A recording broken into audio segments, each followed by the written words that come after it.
Nous avons une question de Bernard, que je me tourne vers vous, Alain Frédéric. Comment se forme-t-on grâce au web? Parce que c'est aussi notre façon, comme vous disiez, de se former sans quitter son poste. Hein. C'est le thème de notre rencontre aujourd'hui. Alors là, c'est vraiment au sens strict, se former sans quitter son poste de travail. Oui. Ça existe. Il y a de très nombreux modules de formation ouverte à distance, c'est qu'on appelle le e-learning en général. Absolument. On va même maintenant sur du rapid learning, c'est-à-dire des courtes séquences qui font 10-15 minutes et qui font partie d'un parcours. Absolument, ce qui permet de continuer dans sa journée et d'emmagasiner des modules. Hein. Il y a un certain nombre d'organismes de formation qui proposent déjà du rapid learning. Et l'avenir, et ça commence à se mettre en place, c'est le M-learning, c'est-à-dire qu'on commence à avoir des applications smartphone.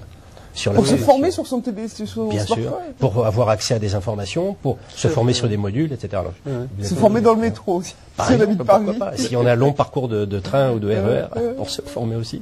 Vous êtes aussi bien tombé parce qu'effectivement, une autre spécificité du CNAM, c'est d'avoir été un peu précurseur en la matière et de développer tous ces aspects-là. Et nous sommes en cours d'accélération, c'est un des axes de politique générale, c'est de moderniser et d'accentuer, de faire que toutes nos formations, toutes nos unités d'enseignement soient accessibles par l'intermédiaire à distance.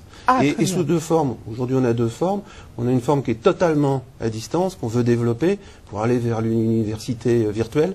Donc, plus besoin, je suis à Tahiti. Vous êtes chez vous, vous êtes sur le poste de travail, tout passera par une relation, par le web, effectivement, aussi bien la formation que l'accompagnement, le tutorat. On travaille vraiment sur cet aspect-là. Mais à côté de ça, on a aussi le mix, qu'on appelle le mix, avec une partie effectivement regroupement, puisque les demandes et les besoins des individus, on essaie d'en tenir compte, ne sont pas toujours les mêmes. En termes d'apprentissage, il y a des personnes qui sont tout à fait prêtes à apprendre, à progresser, sans avoir besoin de rencontres, je dirais, physiques. Avec l'enseignant ou avec... ou avec un groupe, ne serait-ce qu'un groupe de pairs qui se retrouvent, qui échangent sur les difficultés, qui se passent des documents et autres. Et ça, on garde ces deux aspects.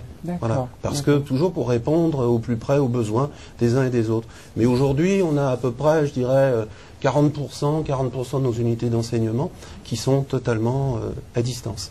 Ah, très bien.